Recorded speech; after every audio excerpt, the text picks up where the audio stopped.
잠언 14장 1절부터 10절을 가지고 말씀드리겠습니다.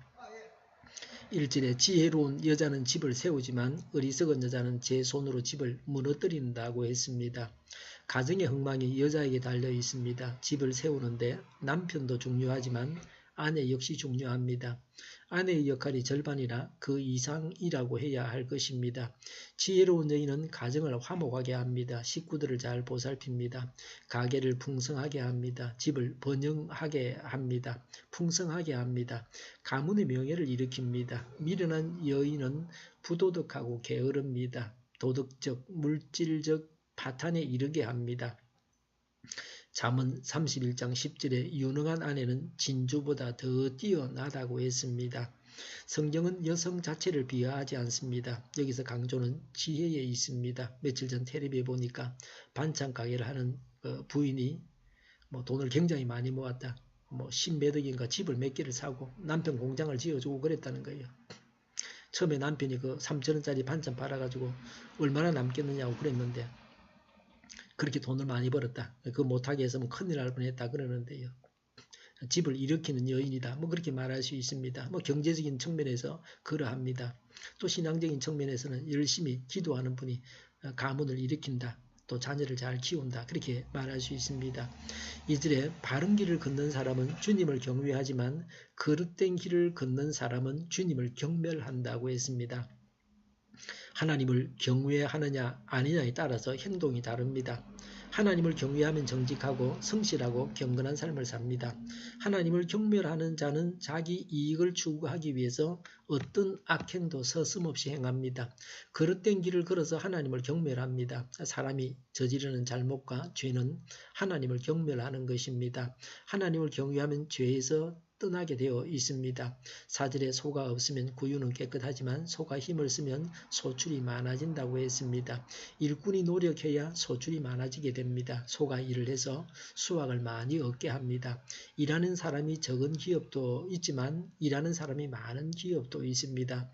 대기업은 큰 일을 합니다. 그러나 소가 있으면 소가 배설을 하고 먹이를 줘야 되고 구유가 더러워지게 마련입니다. 소가 없으면 깨끗합니다. 있으니까 더럽히게 되어 있습니다. 구유가 더럽혀지더라도 소가 있어야 결실을 많이 거둘 수가 있습니다. 농사를 많이 지을 수 있습니다. 일꾼을 두려고 하면은 어려움이 있습니다. 급료를 줘야 됩니다. 그래도 일꾼이 있어서 일을 하게 해야 많이 거둘 수 있습니다. 대기업을 경영하는 사람은 일꾼에게 급료를 주고도 이익을 남깁니다. 이런 능력이 없어서 대기업을 경영하지 못하는 것입니다. 5절에 진실한 정의는 거짓말을 아니하여도 거짓 정의는 거짓말을 뱉는다고 했습니다. 성도들이 사회에서 어디서나 진실하게 정언해야 합니다. 정의에 이끌려서 정의를 버리고 거짓 증거를 하는 것은 십계명을 어기는 것입니다. 습관적인 거짓말을 하고 자기 이익을 위해서 거짓말을 합니다. 6절에 거만한 사람은 지혜를 구해도 얻지 못하지만 명철한 사람은 쉽게 지식을 얻는다고 했습니다.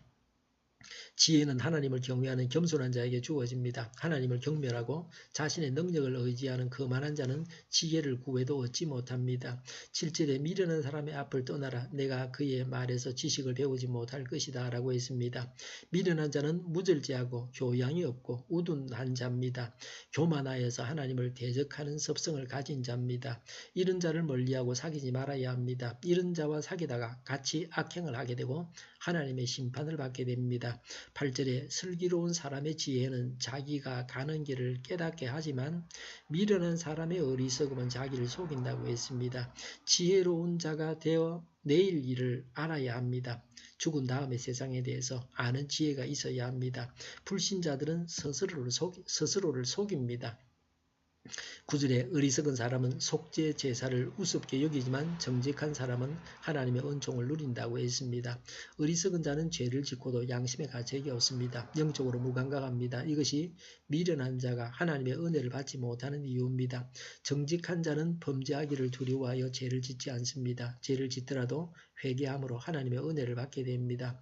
예수님을 믿어서 죄를 용서받습니다. 속죄제사는 예수님을 말합니다. 예수님을 믿어서 죄를 용서받습니다. 예수님을 우습게 여기고 믿지 않는 자는 어리석은 자입니다. 하나님의 은총을 입을 수가 없습니다. 10절에 마음의 고통은 자기만 알고 마음의 기쁨도 남이 나누어 가지지 못한다고 했습니다. 사람이 위로하지만 그렇다고 해서 고통이 다 없어지는 것은 아닙니다. 대부분은 그대로 있습니다. 아무리 친한 사이에도 다 말을 못할 마음의 문제나 감정이 있습니다. 하나님만이 궁극적인 의논 상대가 되십니다. 하나님을 알고 믿을 때에 참 기쁨과 진정한 위로를 받을 수가 있습니다. 하나님을 믿고 천국 길을 가고 이 세상에서도 지혜롭게 살고 행복한 삶을 살아야 합니다. 기도하겠습니다. 하나님을 믿고 천국 길을 가고 이 세상에서도 지혜롭게 살고 행복한 삶을 살아가게 하옵소서. 우리 동일교회가 만군을 지배하게 하여 주시옵소서. 예수 이름으로 명하노니 모든 병만은 물러가고 몸의 모든 부분들은 온전하게 될지어다. 지금도 신유의 기적을 베푸셔서 저희의 질병을 고쳐주시옵소서. 저희와 교회와 이 나라의 민족을 불쌍히 여겨 주시옵소서. 독재 정권이 무너지고 평화 통일을 이루고 민족 번영의 길로 나아가게 하여 주시옵소서. 전쟁 위험이 사라지게 하시며 북한의 핵 문제를 해결하여 주시옵소서. 신앙의 자유를 늘 누리며 살게 하여 주시옵소서. 하나님을 대적하는 세력들이 하루속히 망하게 하여 주시옵소서. 가짜 뉴스를 만들어내면서 진실을 가짜라고 말하는 엉터리 언론들이 하루속히 망하게 하여 주시옵소서. 국회와 정부가 하나님이 기뻐하시는 법만을 만들게 하여 주시옵소서. 반성경적인 모든 법과 내기와 영들이 하루속히 지구상에서 없어지게 하여 주시옵소서. 대통령이 통치를 잘하게 하시며 지진이 일어나지 않게 하시며 출산율이 올라가게 하시며 에너지 정책 또 재활용법 정책을 제대로 세워서 집행하게 하여 주시옵소서. 늘 맑은 공기를 마실 수 있게 하여 주시옵소서. 오늘도 성령님을 따라서 차고 넘치는 삶, 복된 삶을 살게 하여 주시옵소서. 감사와 찬양을 주님께 돌려드리며 예수님의 이름으로 기도하옵나이다. 아멘.